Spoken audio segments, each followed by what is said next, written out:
Ya, Anda kembali di Apa Kabar Indonesia Siang. Pemirsa, langsung saja kami akan ajak Anda untuk mengetahui laporan langsung kondisi di Tangerang Selatan yang kemudian ini kemarin sempat menjadi daerah terpanas pada tanggal 17 April 2023 bersama rekan kami Milhan yang sudah berada di sana.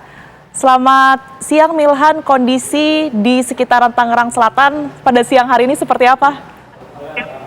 Ya, selamat siang Tiara dan pemirsa TV One. Memang sepekan belakangan ini suhu udara di Indonesia ini terlihat terlebih panas seperti di wilayah saya berada ini, di wilayah Ciputat yang berada di Pasar Ciputat, Tangerang Selatan. Sebelumnya Ciputat ini hari yang mencapai ini 37, derajat Celcius. Namun beberapa warga yang aktivitas ini menggunakan payung maupun topi untuk menghindari mata terik matahari di wilayah Tangerang Selatan ini. Sebelumnya fenomena alam itu dengan gelombang panas yang terjadi di Asia menurut BMKG, pertama itu panas di Indonesia karena dinamika atmosfer yang tidak biasa.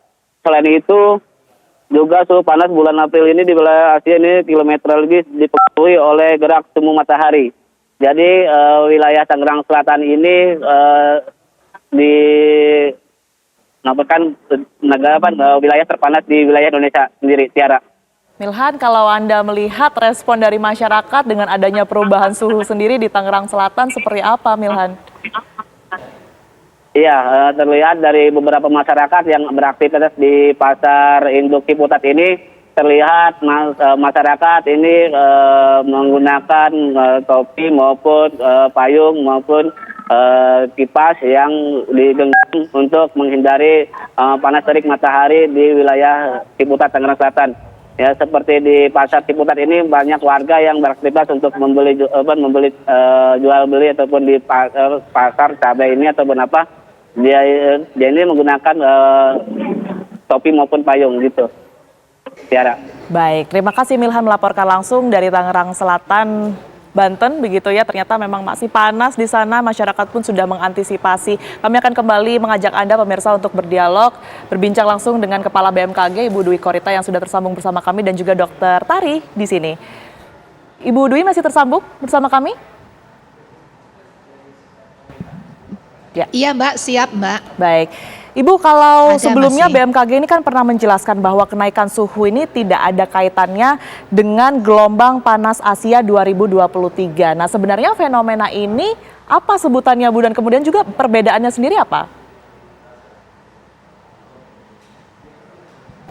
Baik, jadi kondisi panas di bulan April ya, dan nanti akan terjadi lagi di bulan September, Oktober, itu sudah biasa terjadi setiap tahunnya. Hal yang sangat normal karena pada bulan Maret April posisi gerak semu matahari berada tepat di atas khatulistiwa, sehingga tentunya penyinaran matahari langsung tegak lurus di permukaan kepulauan Indonesia, dan gerak semu ini nanti akan bergeser menuju ke arah utara berjalannya waktu. Jadi nanti setelah Mei, Juni semakin berkurang, semakin jauh dari khatulistiwa, namun membalik kembali di bulan September, Oktober, dan akan terasa lebih panas lagi dikala matahari berada tepat di atas khatulistiwa. Jadi benar-benar fenomena alamiah yang sudah terjadi berjuta-juta tahun, sejak juta-juta tahun yang lalu. Demikian. Baik, sekalipun ini bukan fenomena khusus begitu ya, artinya tahunan tentunya harus ada yang diantisipasi dari masyarakat begitu ya dokter ya. Betul. Nah, untuk kita berbicara mengenai antisipasi ini, Betul. apa yang harus dilakukan masyarakat? Di depan kita ini udah banyak sunscreen atau sunblock ya, yang benar sunscreen. Betul, ya? yang benar Dok, ya? sunscreen, karena kalau sunblock itu sudah ditinggalkan oleh dermatologis, karena tidak mungkin 100% diblok sinar UV, jadi hanya menyaring atau memfilter, jadi namanya sunscreen.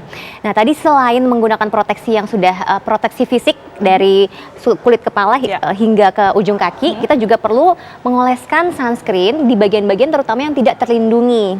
Oke. Nah, penggunaan sunscreen ini juga pemilihannya harus diketahui dulu apakah ada perlindungan SPF-nya, PA+-nya, dan berapa jumlah SPF-nya. Ya. Dan itu semua juga disesuaikan dengan tipe jenis kulit kita dan area mana yang digunakan. Itu beda-beda semua gitu. Kalau sunscreen yang digunakan dalam ruangan dan juga di luar ruangan beda juga nggak, Dok? Di sini kan udah banyak sunscreen nih, bedanya apa semua? Sebenarnya dari beberapa yang ada di sini bedanya itu pertama jenisnya dari lotion, gel atau krim mungkin. Nah, untuk kulit yang lebih berminyak mungkin lebih nyaman bila menggunakan yang lotion atau gel karena dia tidak terasa oily atau berminyak di kulit saat diaplikasikan. Tapi mungkin kalau yang kulitnya kering malah lebih baik menggunakan yang krim. Nah, SPF-nya juga beda-beda. Ada yang paling ringan itu SPF 30 yang disarankan. Karena kalau di bawah 30 itu perlindungannya lebih sedikit, jadi Kurang ya? pengulangannya akan lebih cepat. Oke.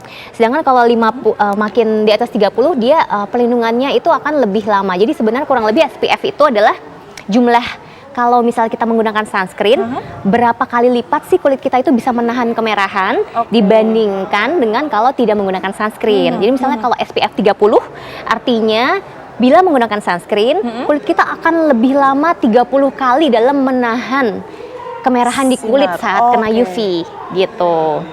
Tetapi perlu diperhatikan juga ternyata banyak juga faktor lain yaitu skin type atau jenis kulit kita. Misalnya kalau kulit orang Indonesia itu tipe kulit 3. Jadi tipe kulit itu ada 6. Nah, kalau tipe kulit 3 itu dia sedang lah dalam bisa mengatasi sinar UV. Dan juga ada yang disebut dengan MED tadi. Jadi MED itu minimal erythema dose. Jadi tadi berapa lama sih tiap masing-masing kulit itu bisa jadi merah. Misalnya yang tipe kulit ras Afrika dibandingkan dengan ras Kaukasia itu berbeda gitu. Oke, artinya memang dengan pelindungan SPF ini bisa mengurangi tadi dampak-dampak yang kemudian ditimbulkan, begitu ya, Dok ya. Nah, saya ke Ibu Dwi Korita kembali. Bu Dwi, ini di tengah masyarakat yang kemudian masih bisa dikatakan panik dengan suhu yang meningkat, apa yang kemudian dilakukan BMKG, Bu, untuk kemudian mengedukasi ataupun juga mensosialisasikan kondisi saat ini? Ya, kami terus memberikan informasi tentang kondisi suhu udara. Ini masih trennya masih sekitar 30-an ya, tapi belum pada batas mencemaskan karena kriterianya menjadi ambang bahaya apabila sudah naik 5 derajat Celcius dari rata-rata maksimum klimatologisnya. Misalnya saat ini tertinggi 37,5 derajat Celcius, itu masih dalam batas rata-rata di bawah maksimum klimatologis. Namun nanti kalau katakan 5 derajat lagi naik, audzubillah min dzalik menjadi 41 derajat Celcius lebih, nah itu kita baru akan memberikan peringatan dini. Namun insya Allah bertahun-tahun itu tidak terjadi karena apa?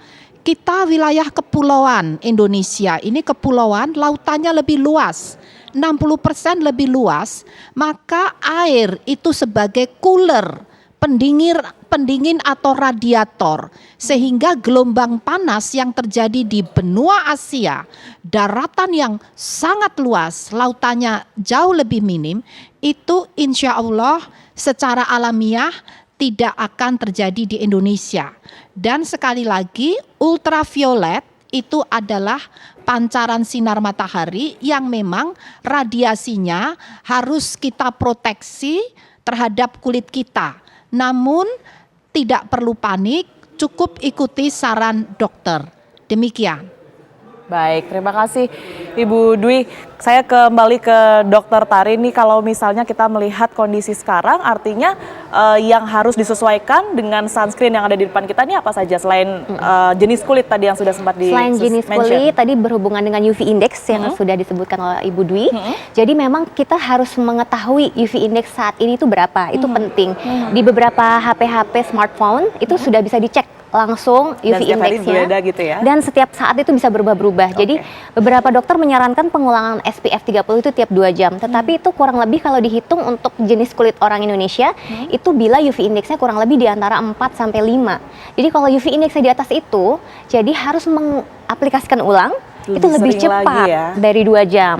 Nah, kalau misalnya masih di bawah 4, mungkin di atas 2 jam pengulangannya itu masih bisa diterima begitu. Jadi 2 jam itu tidak saklek, tergantung UV indeksnya. Baik, Gitu. terima kasih banyak penjelasannya untuk kami pemirsa Apa Kabar Indonesia Siang, Dokter Tari yang merupakan dokter spesialis kulit. Kemudian juga sebelumnya tadi juga kami mendengar penjelasan dari Kepala BMKG dari Ibu Dwi Korita. Terima kasih atas waktunya bergabung bersama kami. Terima kasih dok. Ya pemirsa, informasi dialog tadi bersama Dokter Tari dan juga Kepala BMKG sekaligus menutup Apa Kabar Indonesia Siang hari ini. Saya Vena Kintan. Dan saya Tiara Haraha pamit undur diri, terima kasih. Sampai Sampai jumpa.